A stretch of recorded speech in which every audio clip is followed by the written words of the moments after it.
Hello, everyone. If you like what I'm doing here, please consider subscribing, liking, and commenting. It would really help the channel out quite a bit. Thank you very much.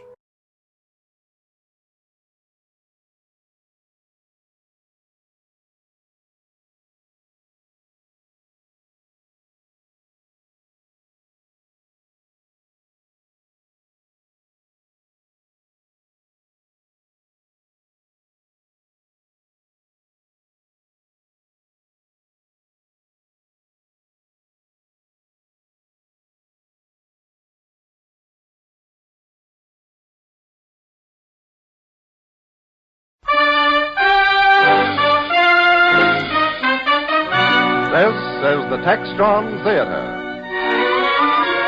And this is Helen Hayes.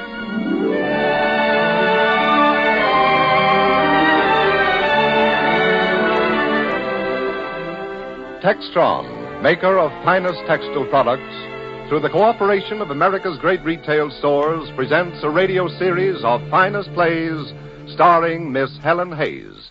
And here is Miss Hayes. Thank you. Our Christmas play is A Child is Born by Stephen Vincent Benet, and we are happy to welcome Jose Ferrer as our guest. Textron performs every step in creating radiant, finished fashions for you and your home. Textron products are made to a music that begins with the whirl of spindles. Magic man-made fibers are spun on whirling spools till the Textron yarn is feather-light and giant strong. Woven to the music of harp-like looms, the Textron patterns rise like melodies. And the Textron dyes are chords of color, warp of shadow, weft of sun, glimmering, shimmering miles of loveliness. Click go the cutters, hum go the stitchers, with parachute precision in a flowing undertone, till the Textron products gleam in finished perfection. Draperies, bedspreads, shower curtains, hostess coats, lingerie, menswear, myriads of fashions. And wherever it appears, the Textron label is a symbol of strength and beauty, blended like music. Every step of the way from the raw fiber to the finished Textron masterpiece.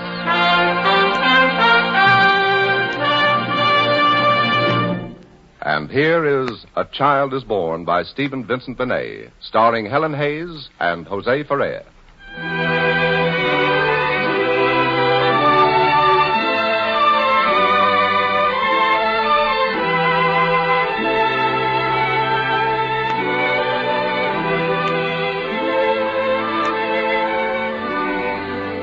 The time is time. The place is anywhere. The voices speak to you across the air to say that once again, a child is born. A child is born. There is a town where men and women live their lives as people do in troubled times. Times when the world is shaken. There is an inn. A woman sings there in the early morning. In Bethlehem of Judea there shall be born a child born of woman as yet undefiled. King Herod, now what will you say of the child in the stable this cold winter day? Singing again. I told you not to sing. I'm sorry, I forgot. Forgot? That's fine. That's wonderful. That answers everything. The times are hard enough and bad enough for anyone who tries to keep an inn. The country's occupied. We have no country. You've heard of that, perhaps? Is it your business what King Herod does? Is it your place to sing against King Herod? I think he must be a wicked man, a very wicked man. And I know somehow that kings should not be wicked and grind down the people. I know that kings like Herod should not be. All right. I'm not denying that. Still, there he is. He's king. How will it help if I go out and write on someone's wall, "Down with King Herod"? But what's it worth?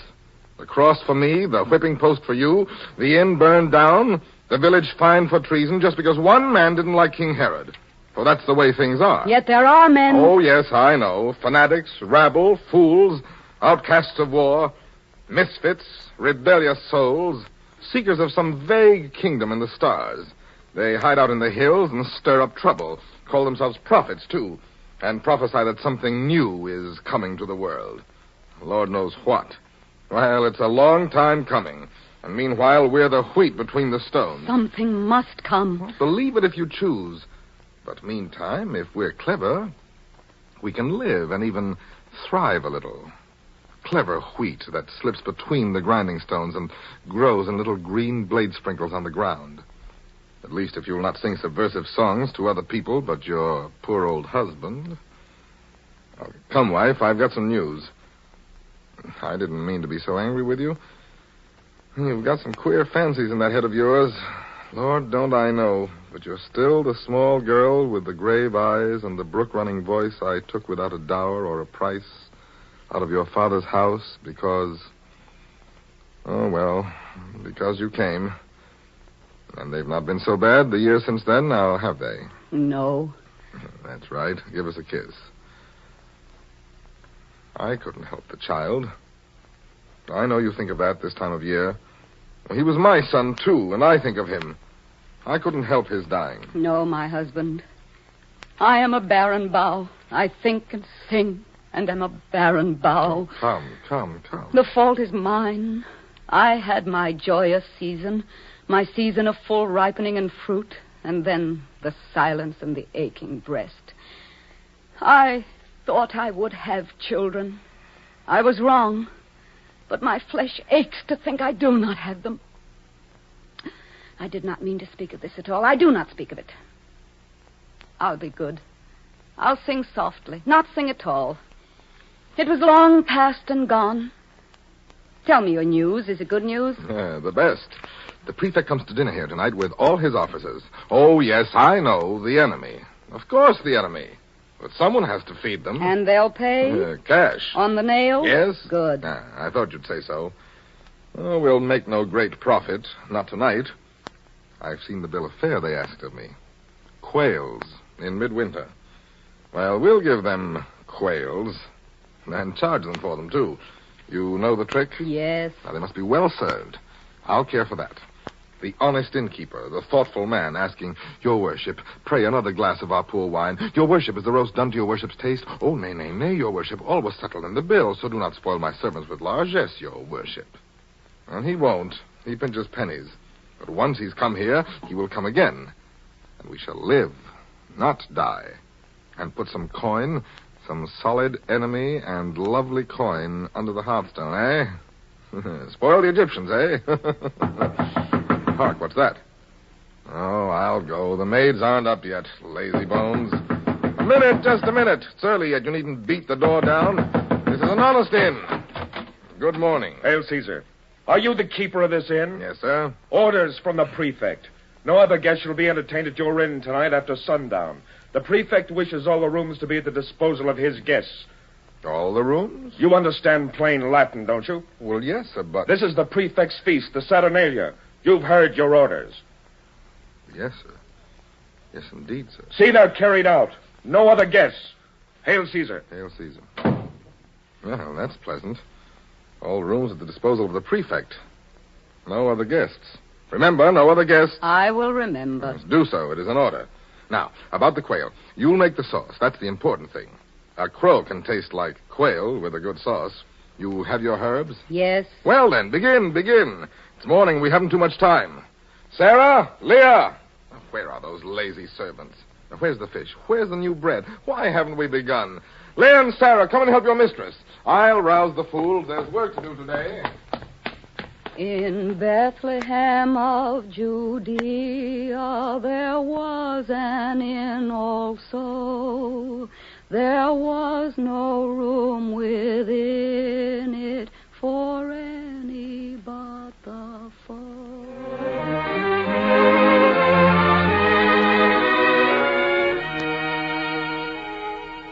And the day passed, and night fell on the town, silent and still and cold. The houses lay huddled and dark beneath the watching stars. and only the inn windows streamed with light.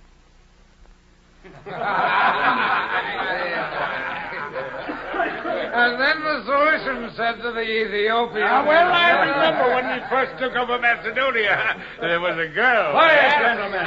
Quiet. The prefect wishes to say a few words. Gentlemen, men of Rome, mindful of Rome's historic destiny and of our good friend, King Herod, who has chosen alliance with Rome rather than a useless struggle, keep them under with a firm hand. What's he saying up there? I don't know. I don't know the big words. The soldier said... You and your soldier. Oh, he's not so bad. He brought me a trinket, see? You and your Roman trinkets. I hate serving them. I'd like to spit in their cups each time I serve them. You wouldn't dare. Wouldn't I, though? Here, what's this? Why are you standing idle? They're calling for more wine. Let Leah serve them. She likes their looks. Sarah. Yes, mistress. Please, Sarah, we've talked like this so many times. Very well, mistress. But let her go first. Get up the stairs, you little soldier's comfort. I hope he pinches you. Mistress, it's not my fault. Does Sarah have to... Go. Both of you. Well, that's a pretty little tempest for you. You ought to beat the girl. She's insolent and shows it. We can't be too hard on her. Her father's dead, her brother's in the hills. And yet she used to be a merry child. No, you always take their side. And yet you'd think a self-respecting inn could have some decent and well-mannered maids. But no such luck. Sullens and sluts, the lot of them. Why do you sit there, staring at the fire?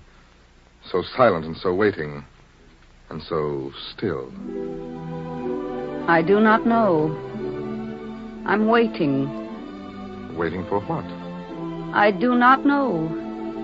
For something new and strange.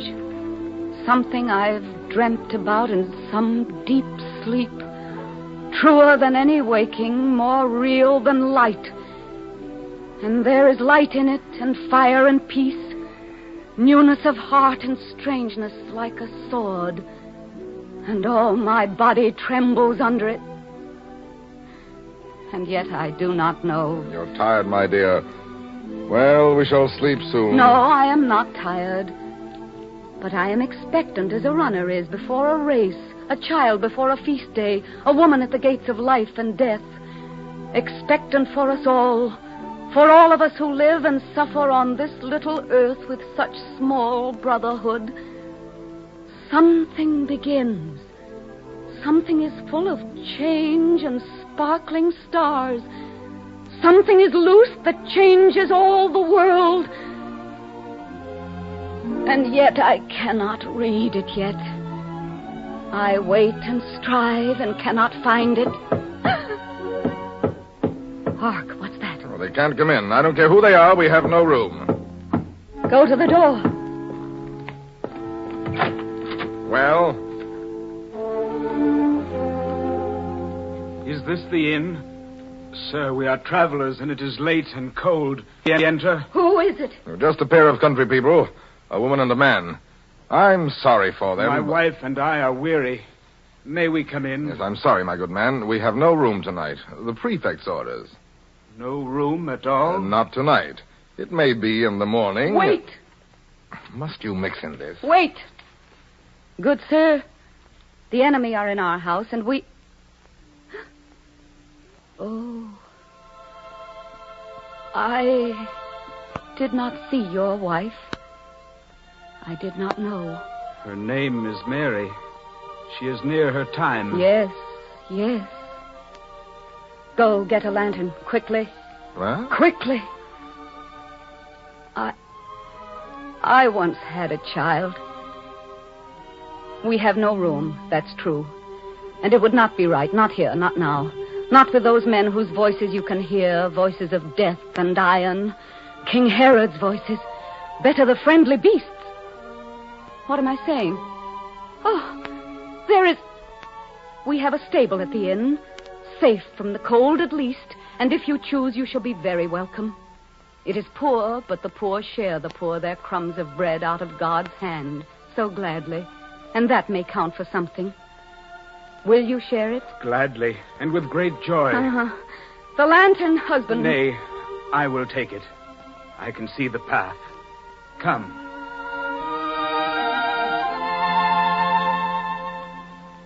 Well, I suppose that you must have your way, and any other night. Well, they're decent people, or seem to be.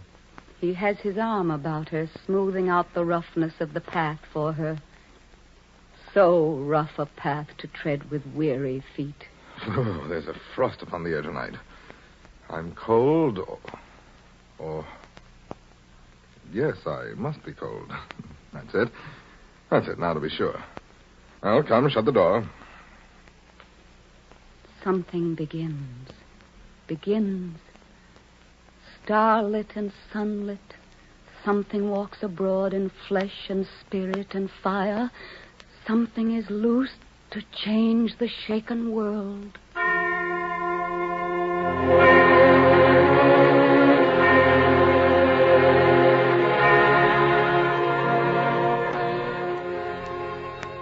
The night deepens. The stars march in the sky. The prefect's men are gone. The inn is quiet, save for the sleepy servants and their mistress who clean the last soiled pots. The innkeeper drowses before the fire. But in the street outside... We poor shepherds watch by night with a hey, with a ho. A star shone over us so bright, we left our flocks to seek its light. In excelsis Deo, Gloria, Gloria, in excelsis Deo. Now how may such a matter be with a hey, with a ho? That we are worth poor shepherds, we may look on Jesus' majesty, and yet the star says it is he. It is he. It is he. Sing excelsis Deo, Gloria, Gloria, in excelsis Deo. Who sings so late? How can they sing so late? I'll go and see. Wait, I'll rub the window pane. It's rimed with frost. They're shepherds from the hills. Shepherds? Yes, mistress. Their hands are blue and stinging with the cold, and yet they seem all drunken, not with wine, but with good news. Their faces shine with it. Cold and so late, poor creatures. Call them in. The prefect's men are gone. Aye, but the master... He's dozing. Do as I tell you. Come in. Come in. Tarry a while and rest. We cannot stay. We follow the bright star. Gloria, Gloria, in excelsis Deo. Where did they go? Would they not stay with us? Not one? Mistress, they did not even look on me. They looked ahead. They have gone toward the stable of our inn. Aye, gone. But mistress, do you hear? Hear what? The tread of steeds on the hard ground, iron hooked, ringing clear. A company that comes from out the east. I've never seen such things. I am afraid. These are great lords, great kings, with strange and memorable beasts, and crowns upon their heads. What's that? Lords, nobles, kings, here in Bethlehem, in our poor town. Well, what fortune. Oh, what fortune. Well, stand from the window there, you silly girl. I'll speak to them. My gracious noble masters, worthy and mighty kings, our humble inn is honored by your high nobility. Come in, come in. We've fire and beds and wine. Come in, tarry a while and rest. We cannot stay. We follow the bright star. Gloria, Gloria, in excelsis Deo. I do not understand it. They're gone.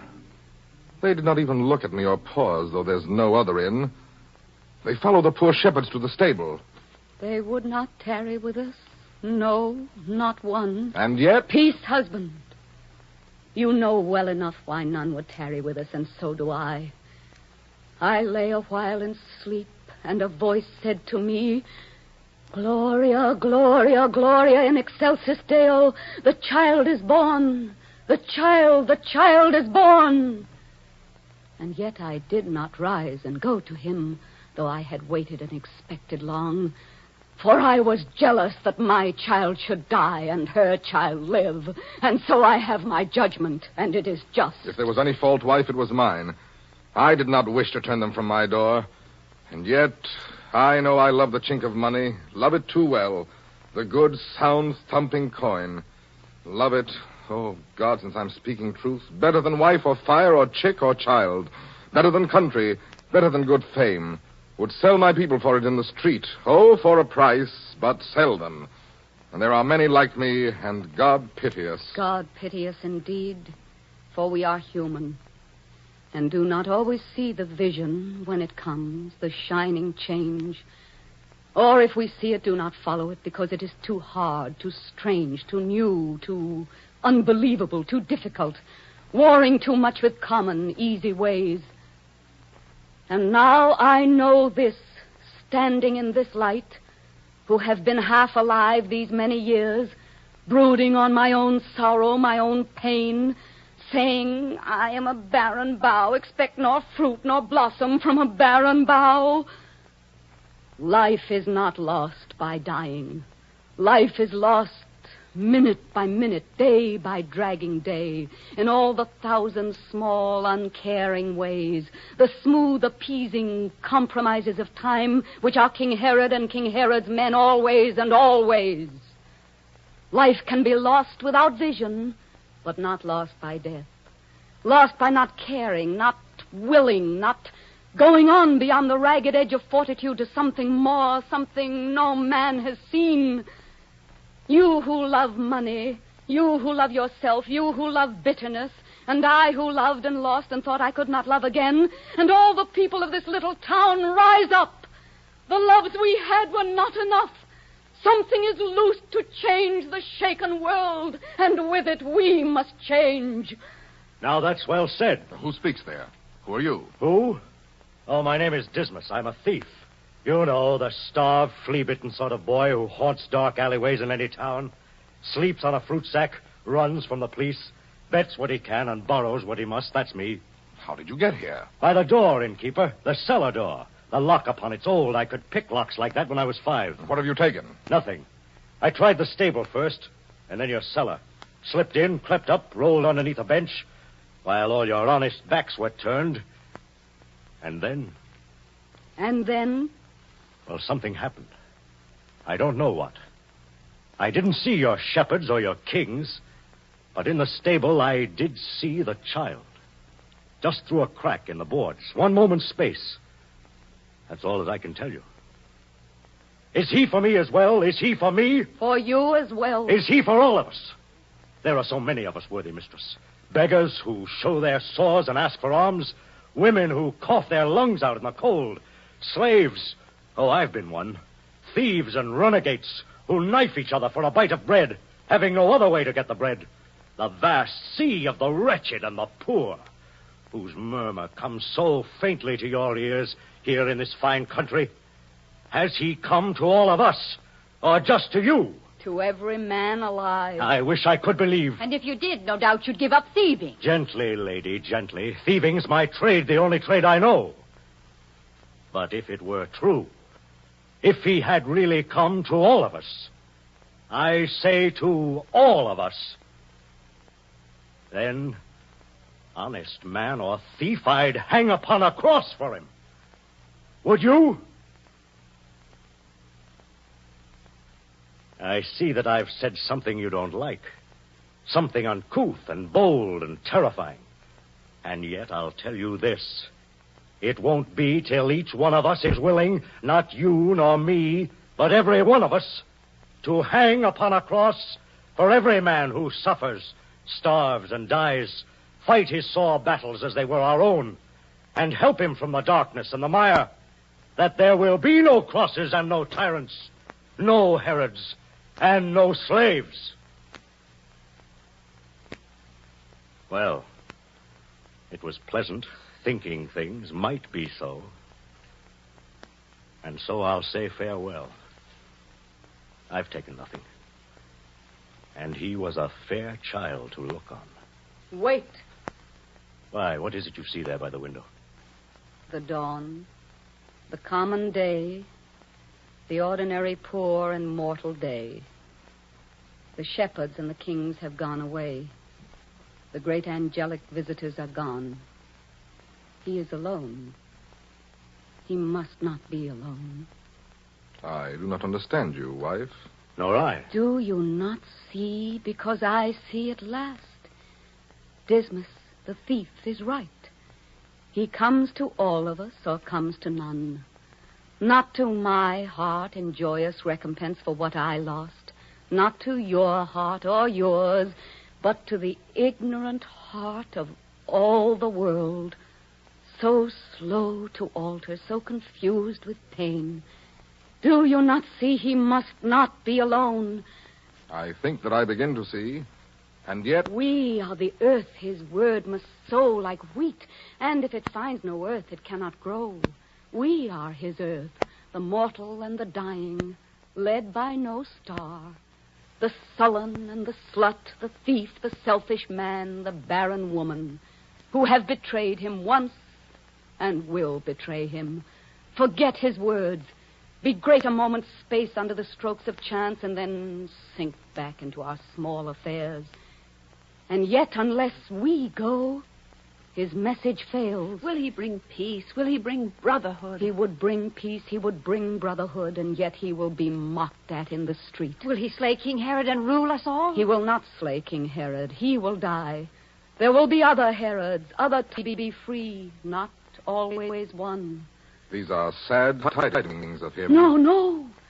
They are glad tidings of great joy, because he brings man's freedom in his hands, not as a coin that may be spent or lost, but as a living fire within the heart, never quite quenched, because he brings to all the thought, the wish, the dream of brotherhood. And though he die, his word shall grow like wheat, and every time a child is born in pain and love and freedom hardly won, born and gone forth to help and aid mankind, there will be women with a right to say, Gloria, Gloria in excelsis Deo, a child is born. Gloria, Gloria. Come, let us go. What can we bring to him? What mortal gifts? I have a ribbon. It's my prettiest. It is not much, but he might play with it. I have a little bell my father gave me. It used to make me merry. I've kept it. He may have it. My pocket's empty and my rags are bare. But I can sing to him. That's what I'll do. And if he needs a thief to die for him... I would give all my gold. I will give my heart. And I my faith through all the years and years. Though I forget, though I am led astray, though after this I never see his face, I will give all my faith. Come, let us go. We the poor earth, but we the faithful earth. Not yet joyful, not yet triumphant, but faithful, faithful through the mortal years. Come. Come, all ye faithful, joyful and triumphant. Come ye, oh, come ye to heaven. Come and behold him, for one King of angels. Oh, come, let us adore him. Oh, come, let us adore him. Oh, come, let us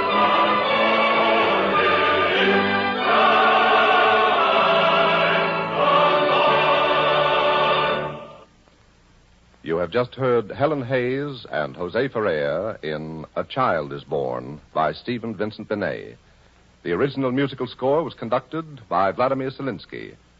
Miss Hayes will be back in a moment to tell us about next week's Textron Theater play. Textron wishes for you all a Christmas perfect in every way. May Santa Claus be good to your home, leaving dreamed-of presents in every child's stocking, and a fire on every hearth, and a turkey on every table, and Textron masterpieces under every tree. And most of all, may your family be together once again, united in rejoicing that this Christmas the words of the Prince of Peace are heard and hearkened to throughout the earth. And here is Helen Hayes. Thank you. Next week, we'll present one of the best-known and best-loved stories of all time, Cinderella. And we'll have Alfred Drake with us as the prince. Until next week, then, a very Merry Christmas from Helen Hayes.